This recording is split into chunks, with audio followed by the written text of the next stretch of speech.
University of Alabama in Birmingham. My name is Lee Naves, and it's my privilege this evening to serve as moderator for the program. We have two very special guests. One is Dr. Yosef Ben-Jochannan, who is an African anthropologist, an educator, an author, and a scholar. He's on my right, and on my left is Dr. George Simmonds. Dr. Simmonds is also a professor. He was born in the St. Croix, Virgin Islands, USA. And we will discuss a number of topics this evening. These gentlemen are here to talk about African origins. As you know, in America, Black History Month is celebrated every February. Without further ado, let's get right into it, because I know they have some interesting viewpoints that will stimulate your thinking, even if you disagree with them or agree. I'm going to call you Dr. Ben, if that's okay, because I understand that's what people usually call you. Yes. One of the more controversial positions that you take is that black Africans landed in America 2,000 years before Columbus. I would not specify the day, but probably exceeding 2,000 years. The fact is that Columbus never came to the United States of America or North and South America. He came as close as San Salvador. There's a rumor that says that Columbus came to America. He did not come to America. He came to an island of America. Vespucci came to America, not Columbus. He came to the Caribbeans. But it is commonly stated, just as much as they state, that Columbus discovered America while the Indians sat down and watched him doing it. Now, but the knowledge of Africans in the Americas quite knowledgeable to scholars. The fact that it's suppressed doesn't have any validity at all. Let me bounce a couple of things off of you. One thing, this article that I'm going to be referring to our home audience and to our studio audience, this article came out in the September 1981 issue of Science Digest, and it's entitled Black Kings in Ancient America. You and some other black scholars believe that these people, African people, came to this continent before Columbus. We don't believe, we know. How do you know? What evidence? The evidence is there. For example, when you go to Central America, the Yucatan Peninsula, and at Ecuador and places like that, they have caches of Carthaginian money found 200 feet down in the ground, meaning that there were pluvial disruptions, and those money was buried. So it indicates a period of time, at least from that, when you look at the strategy, you could tell the period of time in which they've been here. And when you're talking about Carthage, you're talking about at least 212 BC, when Carthage was finally destroyed by the Romans. Again, the Queen Makeda, which you call the Queen of Sheba, there are maps which Rome, the church in Rome, the so-called Holy Father, has suppressed these maps from the time of Justinian, showing South America and what is today called Central America. The maps there, and Makeda goes back to at least 892 BC. Before Christ. Before the Let me point out another thing, just from the same article. I don't know if we can see this on television, but here is a picture. Tell me what this is, and why do you see this as proof of the presence of Africans in America before? That is the head of an Olmec, Olmec. And the Olmecs were said to be the first of the indigenous Americans. And if an Olmec walked in here, then you would believe that he had come from the middle of Africa. And there is no doubt about it that all of the writers prior to racism admitted that the Olmecs were in fact Africans who had come across here. There is no doubt when Pigafetta and others, the point is that Van Sertima is writing and others, but Leo Weiner in 1938 at Harvard University wrote a 2-volume book for which he was fired about the Africans, Olmecs being Africans. And let me bounce this off of you, okay? You take the same statue. You say, well, you say that they're obviously black features, thick lips, broad nose. The stereotype. But, okay, the stereotype. Other anthropologists say, I think Michael Cole was one of them. He says that this is not a black man. He said the people who made these statues, which I understand are 8 feet high, the people who made these statues didn't have sharp enough tools to give them white features, so they're not really black statues. They're white people carved with crude tools. What's your response to that? It's strange that the tools were not sharp enough to make narrow noses, but it was sharp enough to put eyelids. So it would seem to me that an eyelid is harder to make than a thin nose.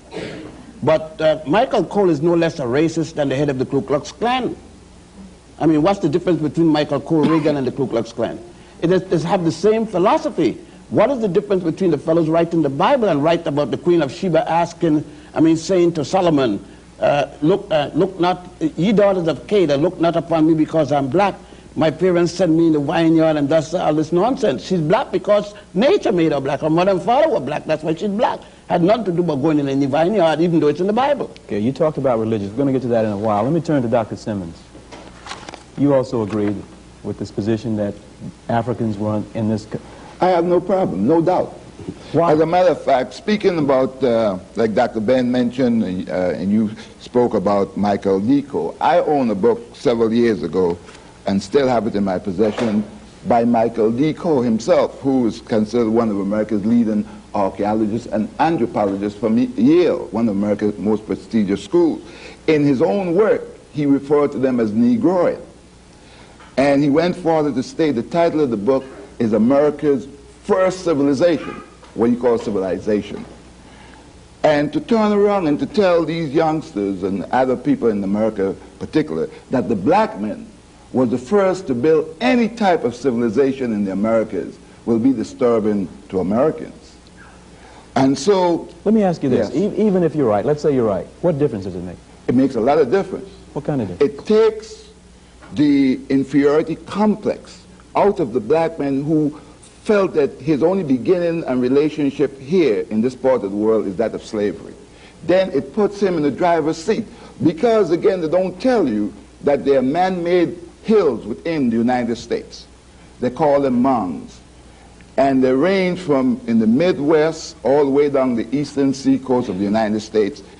And they have found artifacts in them that are similar to things found in West Africa and in Egypt, which is Northeast Africa, that predates the arrival of the so-called indigenous Indians to these lands. Another thing is some years ago, one of the major television networks back in New York, I don't remember exactly which one, ABC or which, had did a documentary, and they said that these Olmecs are the ones who brought right into the Americas about 3000 BC.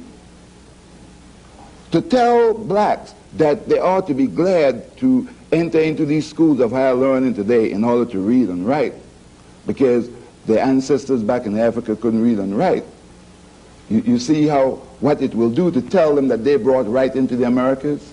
Antonio Pigafetta, that Dr. Ben mentioned, who sailed with Magellan when Magellan came to the so-called New World in 1519, when they landed at the land of Verzin, which we now call Brazil, they were met by people in canoes that carried as many as 40 people. And Antonio Pigafetta recorded that these people were jet black. It seemed that they came out of the infernal marshes. That meant that they were burnt. He said, naked and black as they are, in 1519, 27 years after Columbus's arrival to the so-called New World. Another thing they don't tell you, again, you heard my associate... Why haven't we heard these things before? Why don't we read them in the New York Times, the Birmingham News? If I stole another man's country, and I brought your ancestors here to work for me, could I tell you how great your ancestors were and still expect to keep you in slavery? Well, let me give you a better, not better necessarily, but an added situation of that. Most black people in Birmingham, Alabama, like in Harlem, New York, are Christians, and they go to in a black community, a black minister, a black congregation, but with a white Jesus, because they didn't know that that Jesus, up until Pope Julius II, had the first black Jesus painted. He had Michelangelo to do it, but up until that time, the world worshipped the black Madonna and Child. The present Pope is going back to Poland to worship at the statue of the black Madonna and Child. That's in the New York Times. But what the Times says the next day, don't worry about the black Madonna and the Child. She was originally white, but there was a storm in the 16th century, passed by and turned it black. But the same storm must have gone to Spain, and then it went to Ethiopia, and it went to the Soviet Union and turned all the black Madonnas back. It was a hell of a storm. Well, okay, let's get together here. I mean, we're jumping around, and I think we're going to have a beautiful, interesting hour, okay? Right. Because of this subject, I was going to get to this later, but since you opened it, let's deal with it, okay? You're in the Bible Belt, gentlemen. I heard so. You heard so. And I must tell our audience, we had dinner together earlier, and we got into this a little bit. So you're going to hear some interesting things. Because you guys are taking issue with a lot of what we grew up with in the Bible as fact. And you're telling me that's not so. You got to fix that. I brought it right here. What is it? Before I show you the picture you wanted to see. Right. This is Pope Pius XII. In his private chapel, praying to the black Madonna and Child and all the popes of Rome. In their private, this from the church. The Roman Catholic Church itself. I just got rid of the copy of the history of the black Madonna last night. I brought one copy. It's published by the Roman Catholic order of nuns called the Daughters of St. Paul. And they said that the picture of the black Madonna and Child in Poland is reputed to have been painted by St. Luke. Now, St. Luke is said to have been one of Jesus' disciples. He ought to know what Jesus had looked like. So if he painted a black woman and child, who am I to say that he wasn't? Besides that, however, in Anacalypsis... So now you guys are saying Jesus was black? We're not saying it. It's what has been written that's the history. Up until the Nicene Conference of Bishops in 325, when Rome, under the order of Constantine, the Roman emperor, ordered the 219 bishop at Nicaea, and they took away Christianity from the Africans. Just remember that before they said Jesus was born in a manger in Bethlehem, they said he was born in a cave in Ethiopia. It was at the Nicene Conference that changed that. Let's go further. Wait a minute, let me be sure I'm following you now. You're saying that the birth of Christ as we know it is not accurate. It's a farce. It was only You realize what you're saying? A farce, a lie. You know what a lie is? A lie is a lie. The person who wrote that at the Nicene Conference of Bishops in 325 AD, Constantine, the Roman emperor, ordered a conference be held because Rome wanted to take over Christianity from the people who started it. Christianity was started with Pantius and Boetius in a place called Alexandria in Egypt. And Egypt is in Africa. I saw it up to January the 9th, it was there. You talked about that a little bit last night in your lecture. There was a lecture last night, Dr. Simmonds, here on campus. You talked about the separation of people don't want us to see Egypt as part of Africa. You talked about the historical thing about blacks being in Egypt as well. Yes, what I did last night... I don't want to get away from the other point. No, I just triggers things in my mind. Let's deal with it. What happened is that I dealt last night the fact that Herodotus, the institutions of higher learning, white institutions, considered the father of history. He himself, when he visited Egypt around 450 BC, almost half a thousand years before Christ, said that the Ethiopians, the Egyptians, the people of cultures, which is part of present-day Turkey, were people of black skin and woolly hair. All right? And so I just want you to understand that the Egyptians we now see are conquerors, just like people who came here and took this land from the Indians, so that they're not indigenous to Africa, those who now rule Egypt. And Egypt is just as much a part of Africa as Birmingham or Alabama is part of the so-called United States. Let me add this. Let me just be clear on this. So what you're saying to me now is that the people that we see, Sadat and all those guys, are not true Egyptians? No. The fact that Sadat's mother was a Sudanese, Nasser's mother was a Sudanese, but their fathers were Arab conquerors. The one that was the African was Mohammed Naguib, the first president of Egypt, the one that overthrew Farouk. But 1 year after that, since he was looking for a hookup with the other Nile Valley countries as it used to be in antiquity, he was removed by the Arab conquerors. The Arabs didn't come to Egypt until 640. The first non-African people came to Egypt, otherwise called the Hyksos, in 1675 BC. The Africans there were already in the 13th dynasty period. They had built every pyramid you saw there before. They had done the S-turn in the Nile. They built every one of the major temples that had already been built, including the Grand Lodge of Luxor. The first European to come there did not arrive until the Greeks arrived with Alexander II, the son of Philip of Macedonia. Look, I'm a college graduate. I never heard all this stuff before. Because they didn't intend to teach you that. They can't tell you that you're inferior and teach you that you taught Europe. The first Europeans to be civilized by the Africans were the Greeks. When you heard of Homer, the first European to have written anything, you couldn't miss that. They said that Homer wrote the Iliad and the Odyssey. And that was not until 833 BC. The Africans had already, in 255,000 at the Tassili Mountain, they had the Sibyllian period, first, second, and third, the pre-dynastic period, all the way up. The Africans had produced men like this, Imhotep, the multi-genius that designed the step pyramid of Saqqara, the first man to be a physician that even Hippocrates, the so-called father of medicine, is giving him credit and call him the god of medicine. The Greeks changed his name from Imhotep to Aesculapius. There he is. There he is. Wait a minute. This gets into what you were saying. So wait a minute. You guys are telling me now that black men taught Homer and... As a matter of Went fact, to Egypt to school. As a matter of fact, the Egyptians said Homer was Egyptian, not Greek. That's right. It's only the Europeans said that. The Westerners now said that he was. But let us go back. Remember that Homer himself said in the Odyssey what? That the gods Zeus and Apollo, Europe's first gods, came from Ethiopia. Go read it. And I didn't write it. He wrote it.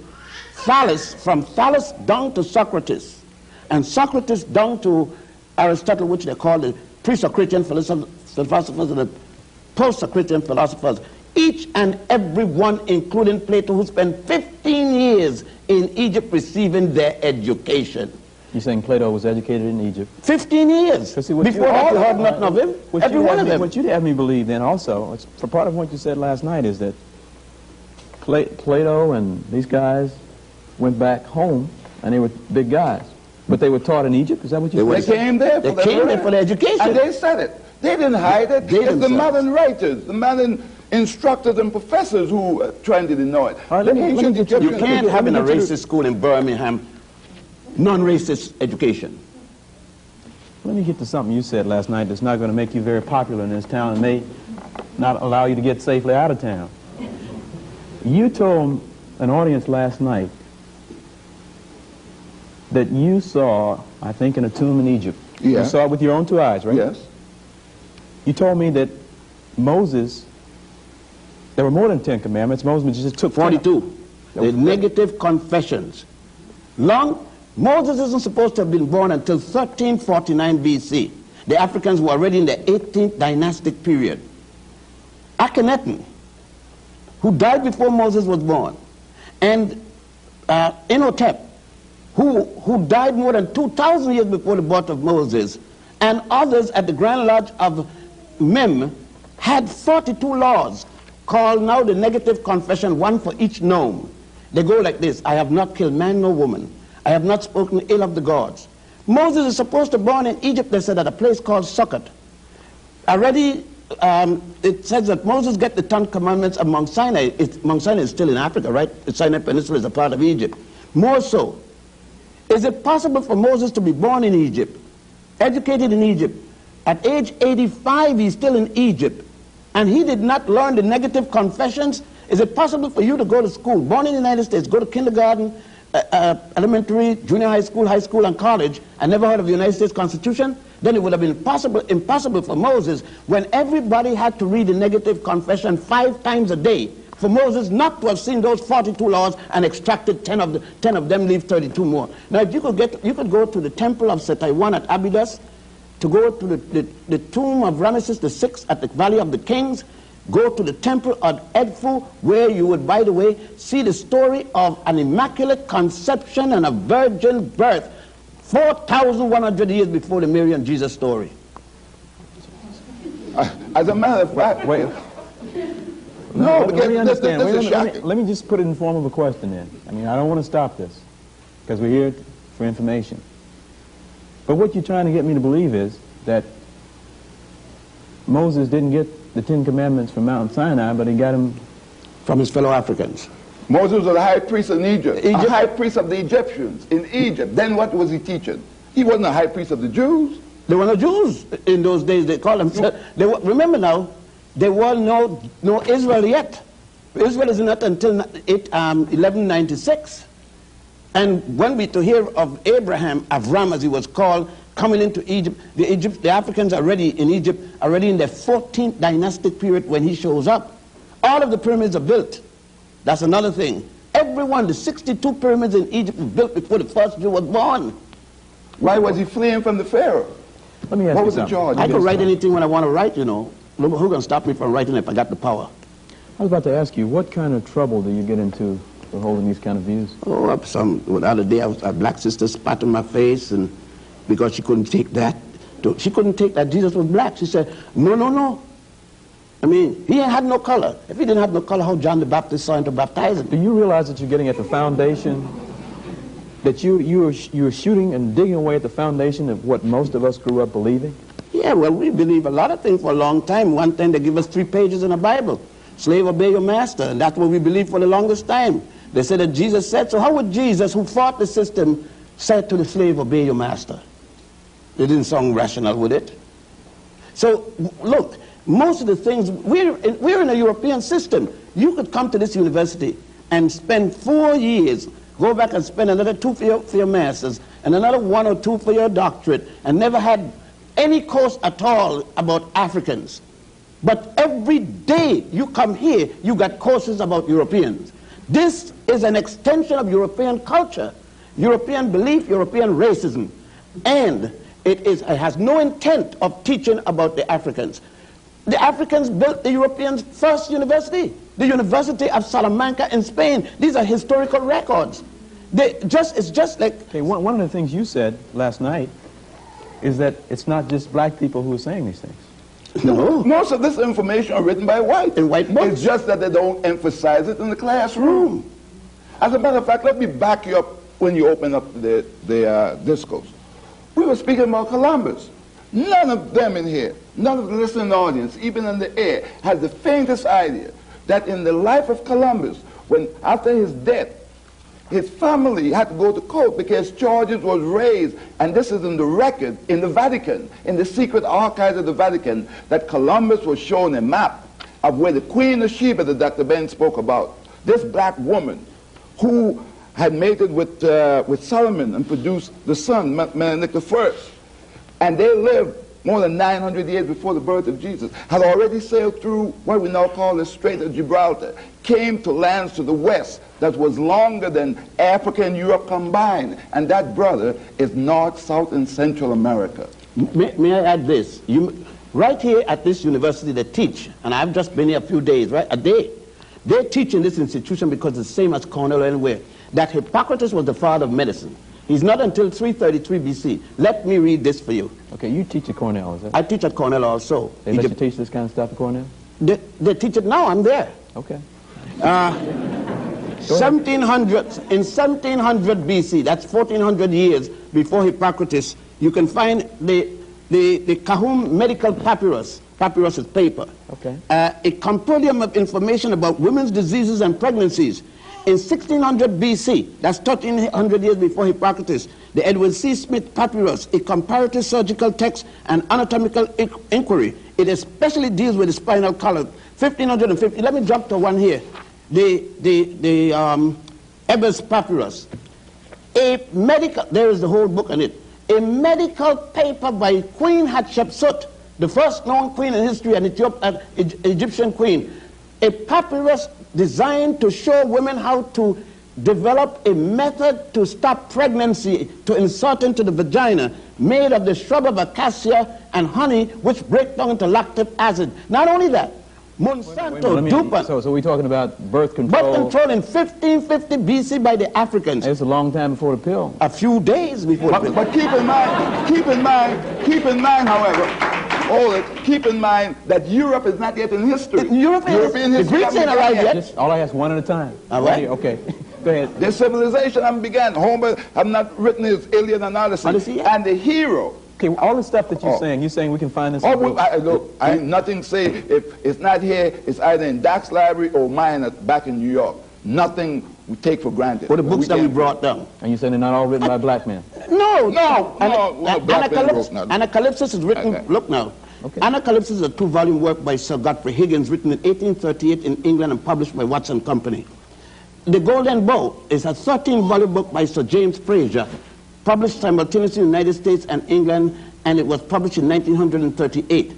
Bible Myths and Their Parallels in Other Religions, written by Thomas W. Downes, and is published in 1887 by Watson Company, London, England.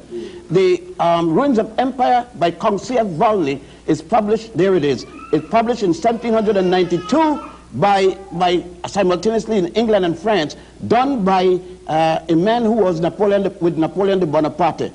Let me just say this about that.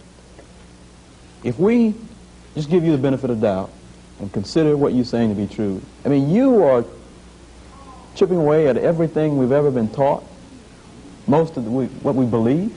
But you were taught it as slaves. Nobody. Slave in 3-piece? Yes. We are no longer physical slaves, but we are mental slaves. And this is the worst form of slavery.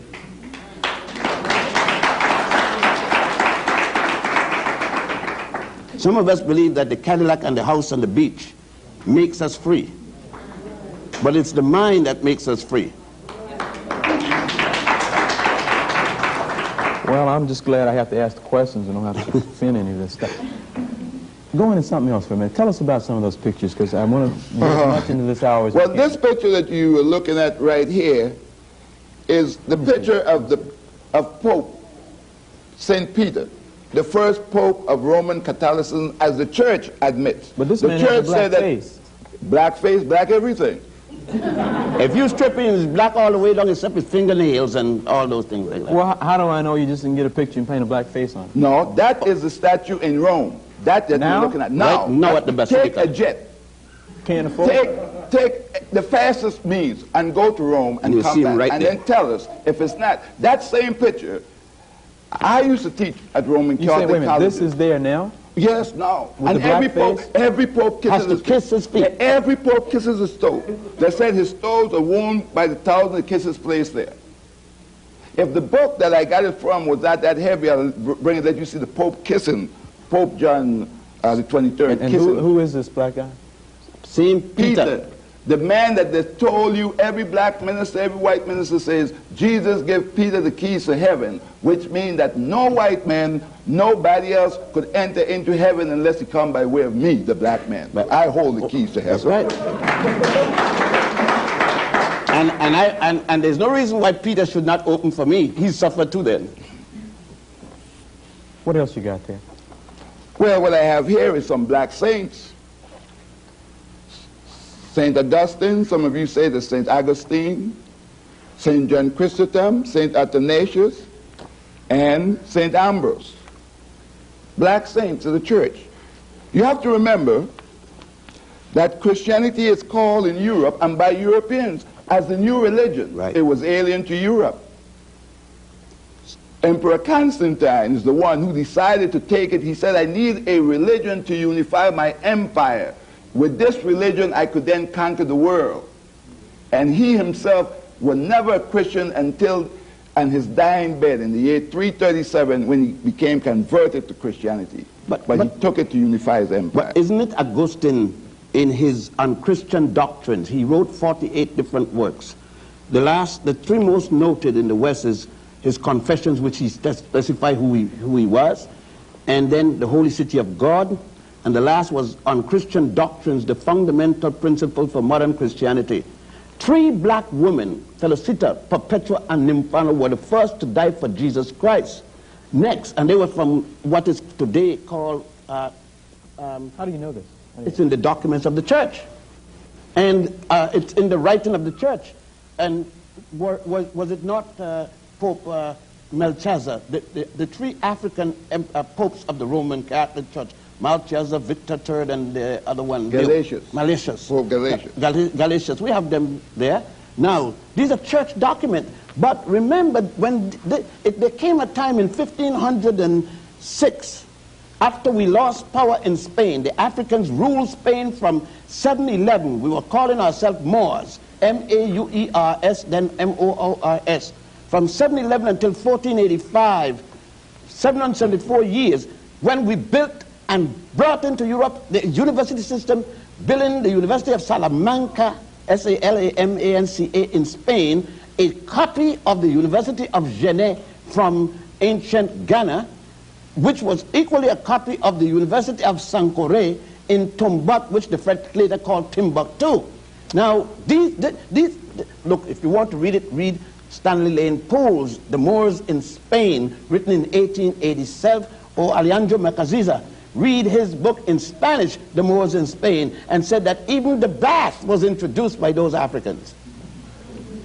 You said the bra was introduced by...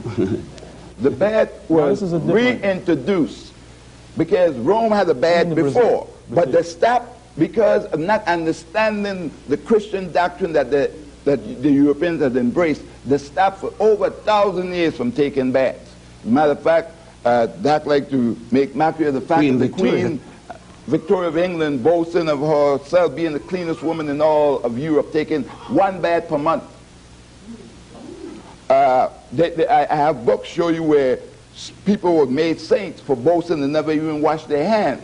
Saints of the church. Did you have a copy with dirt with you? No, I didn't bring too many. Okay, let me, because you guys are bombarding us with so much. Just tell us a little bit about who you are and what you do on a day-to-day basis, Doctor. Well, my name is Yosef Ben-Jochannan. I teach at Cornell University History and Egyptology.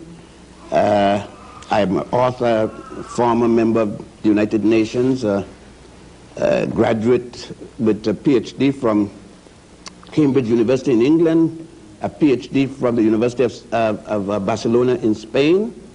That should help. I originally was a civil engineer who turned to anthropology and history with a law degree and practiced law. Now, black people had to know a little bit more to get a job.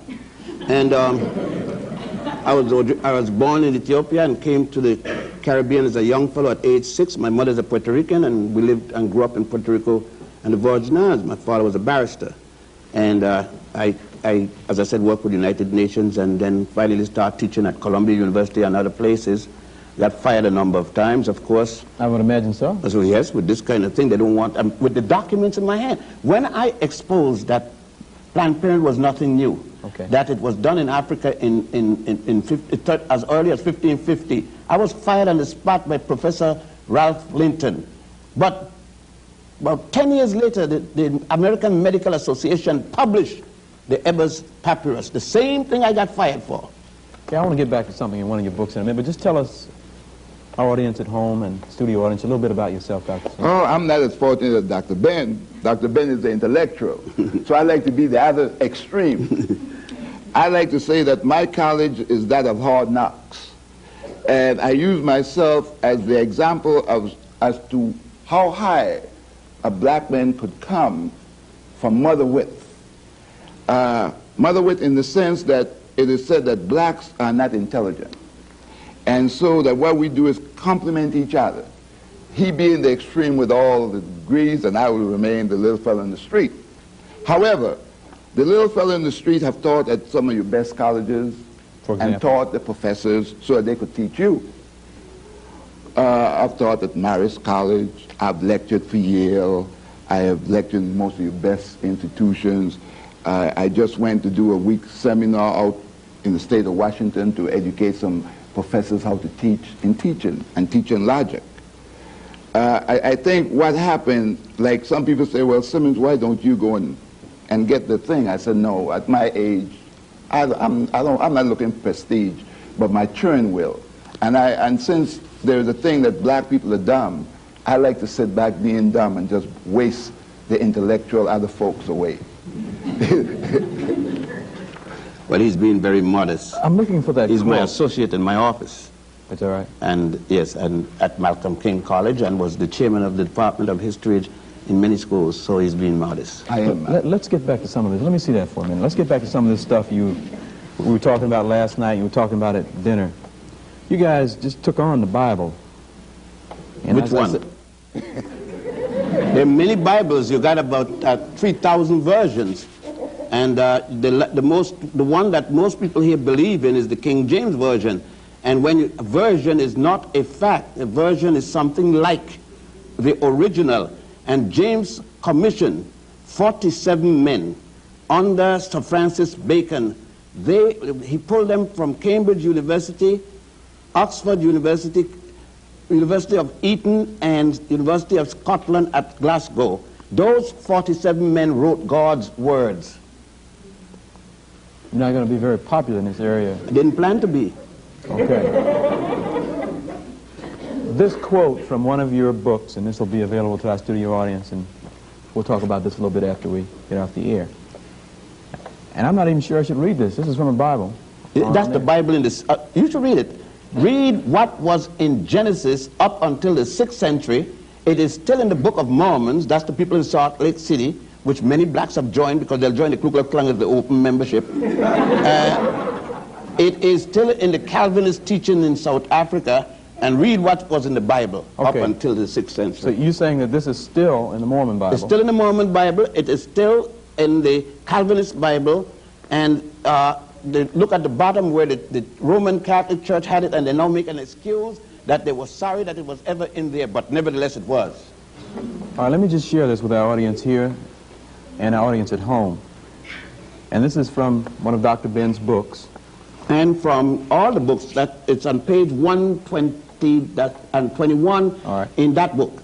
Let me just share a little bit of it here, because I want to get some reaction from you, and it's something for folks to think about. And you say this is from a Bible. Therefore, it must be Canaan, your firstborn, whom they enslave. And I'm just starting in the kind of the middle because there's a lot of it here. And since you have disabled me, doing ugly things in blackness of night, Canaan's children shall be born ugly and black. Moreover, because you twisted your head around to see my nakedness, your grandchildren's hair shall be twisted into kinks, and their eyes red. Again, because your lips jested at my misfortune, theirs shall swell. And because you neglected my nakedness, they shall go naked. And the rest of this stuff is underlined. And this is a quote from the book. Bible, you say. And their male members shall be shamefully elongated. Men of this race are called Negroes. Their forefather Canaan commanded them to love theft and fornication, to be banded together in hatred of their masters, and never to tell the truth. That's right. It was in the Judeo-Christian Bible until the 6th century of the Christian era, also called AD, Anno Domini. And some black ministers refer to it. Just a few weeks ago in New York, I was listening to my radio on one of these religious programs sponsored by a liquor store. And it says, the minister says that these young blacks are acting up. We shouldn't act up anyhow because when we die and we go to heaven, we're going to be white anyhow. So we say anything. Remember that we did not know that Christianity came from Egypt, and that the first monastery was on the island of Philae, which is still there now, and that the Christianity went into Ethiopia and all of North Africa, where they had 7 patriarchs and 27 bishops before the first one in Greece or Rome. We knew nothing about that. We didn't know. Up to now, you got black people sending missionaries to Africa, not knowing that the Coptic church is older than the Roman church. We still send missionaries. We still tell lies about Africans eating the missionaries. I wish we did eat the missionaries, then we would have had no problem. But we still got that. We still got roots. People thinking that roots has something to do with history when the man says a novel. People naming their children Kente Conte and Conte Kente and all kind of thing now. But these people, you take issue with that? You find something wrong with that? It's garbage. It has nothing to do with history. Are you calling It's a novel. Roots the most popular television show in the history Amos of and this Andy country? was the most popular radio show. And it had nothing to do with black people. It were 2 white Jews. You know, as told you, the worst part of our enslavement is not the shackle on the hand. It's the shackle on the mind. What we have been conditioned. Look, remember this, that the slave master doesn't train his slave to be free. We once used to train ourselves when we had such things as the African Methodist Episcopal Church, the African Baptist Church, the African newspaper. Frederick Douglass, Nat Turner, Denmark Vesey, and all these different people had churches where they taught the people their own history. Look, go into our churches and find out, do they sing the spirituals anymore? No. They got anthems from Scotland, from Germany, they don't sing the songs of the African people anymore in the churches. What's wrong with that? What's wrong? How does a song from Europe, from Scotland relate to you? You Scottish? You could have fooled me. But you see, this is the whole thing. Suppose that we just, not all of it, just suppose we believe half of what you said here tonight. What difference is it going to make? Quite a lot of difference. Your behavior. What difference? What difference? The behavior of the child. If you tell a child that all his ancestors and all his people before him ever was, and you prove it to him by not showing him anything that his people did, why would he feel good? When you got busing now, everybody's been fighting for busing. So the bus goes, you show me one bus bringing one white kid from a white neighborhood into a black neighborhood to study. All the buses go from the black neighborhood to the white neighborhood.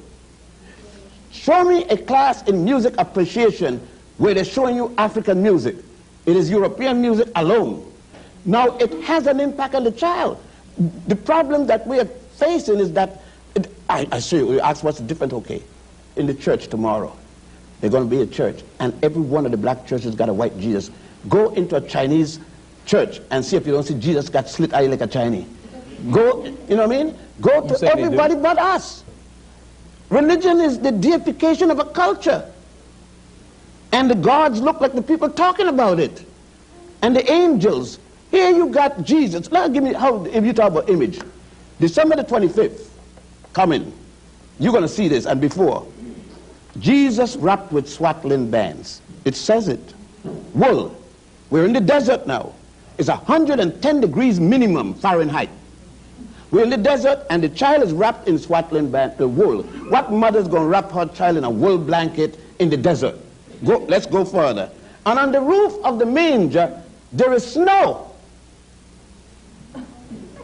If you give your daughter an icicle and then tell her, take it back and put it in the oven with 110 degrees Fahrenheit and go back to expect to find an icicle, you're going to find running hot water. But that image is in our head. This is a European version that was painted by Michelangelo for Pope Julius II in 1509 in the Sistine Chapel. He finished in 1511. An image, one picture that says worth 1,000 words. Now you have three wise men in the middle of the desert. One is from Africa. One is black, they said. I mean, how this possible? Moses born in Egypt, and they show him in the book. He was born in Africa. Another one. The angel of the Lord, wait now. The angel of the Lord come to Mary and said to Mary, carry the little boy and hide him among his cousins in Egypt, because Herod wants to kill him, right? She comes and takes this child to Africa. Egypt is in Africa. Hid him among his cousin. He's blonde, he's blue-eyed, and he got golden hair. And he's hidden among a bunch of black kids. The army came, the navy came, everybody searched every house and can't find that boy.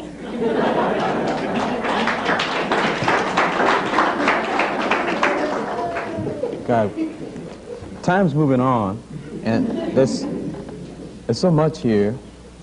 Okay, let me just throw this at you. I'm sure you've offended a lot of people's religion. There are those who would say, or sure I'm thinking, or sure I'm sure they're thinking, that what you're saying is just a lot of racist garbage. Well, they will say, reverse racist.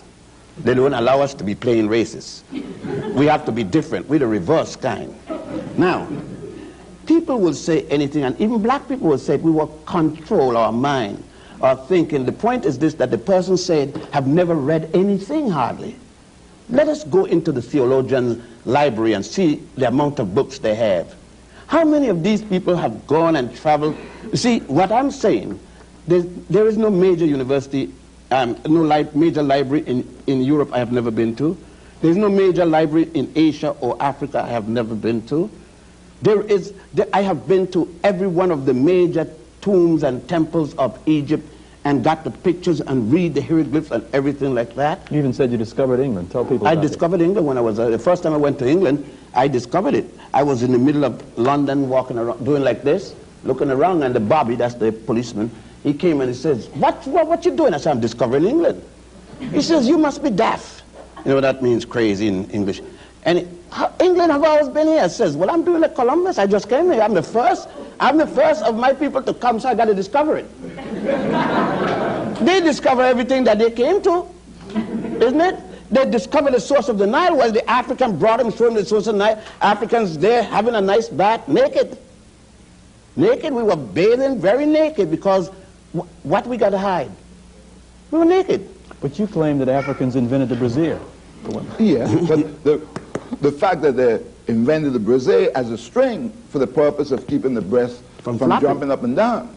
I mean, you know, because it causes young men to burn when they see that. But the thing is, as I was listening to Dr. Ben speaking about the European discovery, I thought about going to the moon, that the Europeans have not changed. Up to today, he still operates that way. Wherever he goes, the first thing he does is plant a flag. When the United States sent men to the moon, they didn't care if there were moon people up there. The first thing they did is put that flag. This belonged to us and the Bible. And ready to kill for it. Okay, putting aside charges of reversed racism, you guys are chomping at the beliefs of a lot of black folk. I mean, at dinner, you shook up some people when you said that, talked about black preachers. Yeah, but let me just ask you this. I mean, let's just say this. All right. People believe, unfortunately, most black people here believe that the only religion black people ever had was Christianity or Judaism or Islam. They forget that the first known religion was the worship of Ptah, P-T-A-H, along the Nile. There was no Adam and Eve mentioned any place yet because there was no Judaism, and if there's no Judaism, there's no book of Genesis. But you went so far as to say that the virgin birth, Adam and Eve, Noah, were all repetition, and they could read the works of... And you said they're myths. They're myths. All religion is myths. Religion is based upon belief. There are people who would bet their lives that Jesus was born There are people who are dying to go into cemeteries. But that doesn't make things stop. The way we were taught as if there was no other religion but Judaism, Christianity, or Islam. There were religions, and our religion way older than Judaism and Christianity and Islam. Let me jump to that this, the Africans did. The religion of the worship of Olodumare, for example, among the Yoruba, is more than 2,000 years older than Christianity. All right, let me get to this because I see time is creeping up on us. We were sitting around the dinner table, some students and people, and question came to you both. The way you sound, you guys may not believe in God or something. I am married to an ex-nun, an ex-Roman Catholic nun. I drive her to church. 35 years we've been married, a few days ago, and I drive her to church on occasion. I'll go in and listen. I'll go to the mosque. I'll go to the Buddhist temple. I go to anybody's religion because religion is a belief. Nobody has it. Now, you ask if I believe in God, you must first explain, because I met the guy that robbed my house, believed in God. He had a big cross on his chest when they caught him and down at the prison. He believed. That didn't stop him from robbing my house. Believing in God don't make you good or bad. The Ku Klux Klan believe in God. The one thing that they said that they have established a religion to protect the name of Jesus. So read the whole philosophy. Most of the people here in the Bible Belt will cut your throat for being black. Did the Bible stop them from being racist? No. That don't mean a thing because you believe. You believe and your behavior are two different things. And people ask, you believe in God, you don't believe in God. So what that mean? It doesn't mean I won't cut your throat. Okay, but you said earlier that if we start paying black preachers tomorrow morning, the church will close. How many of them come in to do volunteer work? It's a business. There's a salary people get out of it, whether it's Christianity, Judaism, Islam, Buddhism, or what. Christianity and religion as we know it is a business? Big business. Biggest business, they're bigger than IT&T. You get all kind of tax breaks and all kind of privileges when you're the minister. His salary is paid. You think the Pope would be there if he didn't get a big salary? He'd get the biggest salary of all. Do you think, no, let's face it. How many ministers you know doing it for free? Just tell me. Okay, this is black. If you don't pay your 10% tithing and see how, if you're going to get buried, they leave your corpse, right? It may come to the undertaker parlor and say a few words, but you're not coming to the cemetery. You sing in the choir. all you want and go get married and see if you don't have to pay. What are we to learn from all this? How are we to change our lives? Or how will it change our lives in the better, or can it? No, I am not against anyone believing in a God system. To the contrary, I do believe in a God system. A system. But what I'm against is that for African people, and by the way, you're Africans, you know, you may not know that, but just remember, if you get a rabbit and put it in an oven, and the next day you go in and it has little ones, you don't call them biscuits. And if Africans come to America and got little babies, they're Africans. Okay, I know you don't like that when you look in the mirror because you can't think you're an African. But anyhow, I have no objection at all. My children, I have a daughter who's a Jehovah's Witness. I have... Does that bother you? No, it don't bother me because I train my children. And I know what they believe and don't believe. And in fact of her being a Jehovah's Witness, when problems strike, it's Big Daddy they're coming to. I know that. And my daughter was trained to be intelligent, that you don't pray to stop getting pregnant. You have to do something about that. You gotta go either to the drugstore or a gynecologist. You pray all you want. If you're having a man, the praying will stop the pregnancy. You understand? But birth control will. Okay, the pill will help. Now, that's reality. I'm not going to tell my daughter, you believe in God, if you've got a man, pray, and the boy will make you pregnant. Okay, but I can think of a specific example. People who may be physically ill would not go to the doctor. I'm thinking of one particular instance that I know about. Right. Lady would not go to the doctor because she said she'd rather be in church. She's going to die soon. I do not want a minister when I get hit by a car. I want a specialist in bones.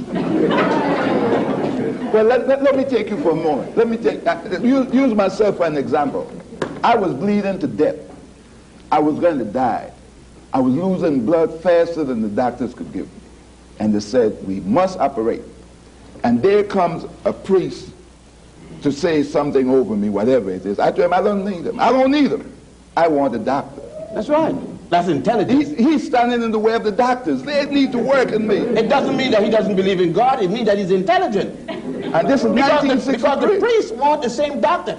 If the priest had an accident and the doctor comes up and another priest come up, and when he look and he has a ruptured aorta or something like that, you think he's going to tell the guy, pray man, I need that, and tell the doctor, go, he's going to tell the doctor, get me to the hospital. When you go to the hospital, how many priests, ministers you will see lying up there getting treated? Because they got sense. You know what I mean?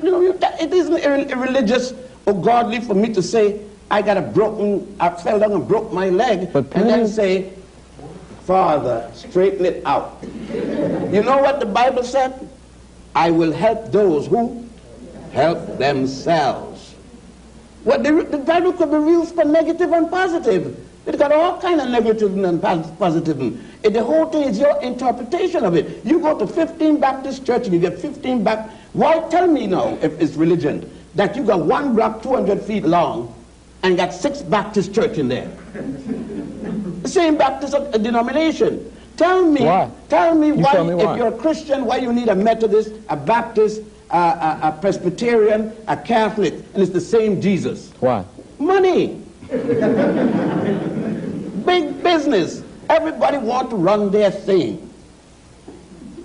If I get 10% from you, 10% for the next guy, 10% of $70,000 a year is good loot.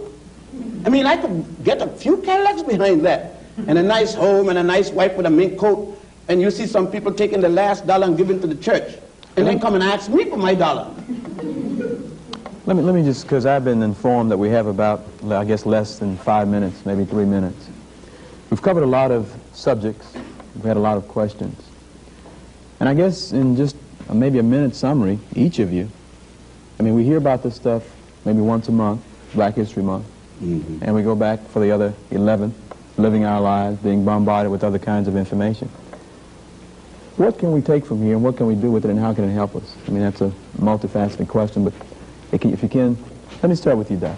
What I would say is that I would advise anyone to start reading and researching on their own, because I don't know of any school that educates. I've been trying to find a school that does. And all of them, as far as I find out, all they do is train people. to be a bunch of regurgitators. So I say to my students that you have to go out and take that training that you receive and then make it work for the benefit of yourself and your people, and then you show me that you are one who are now happen to be an educated individual. So you have to keep reading, and it will benefit you in the long run. Well, is there any value to what we've been doing here for the last hour?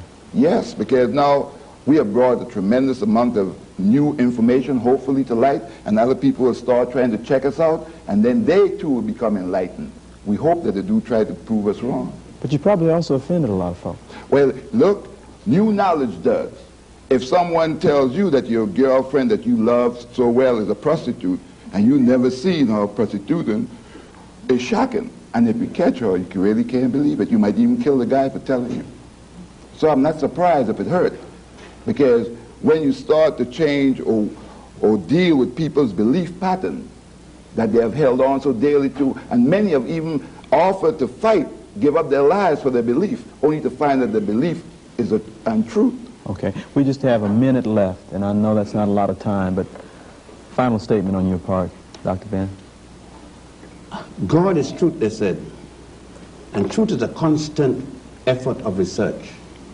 There is no limit to truth, and one must look constantly to find truth. I've traveled this entire world. I didn't sit one spot and read one book. I went to thousands of libraries over the age. I'm 64, and I've been, from 1938, I have been doing research in the area of African people. Do you think you've been making any progress, making any difference in people's lives? Progress is a relative thing. It all depends on what you're equating from what point to where. Okay, we only got 30 seconds left, so yes? No, we haven't made any progress if you look at percentage-wise. And the college campus we are now, professors, let's say, where we got 5 professors in 1,000 students. One time we had no professor in 100 students. It doesn't make any difference. The percentage is worse now. Okay, we're out of time, and we want to thank those of you at home and those of here in the studio. If you'll stick around, we'll talk a little bit more. But we hope you found something very interesting and stimulating, and I know you've got something to think about. Thank you very much for joining us. Good night.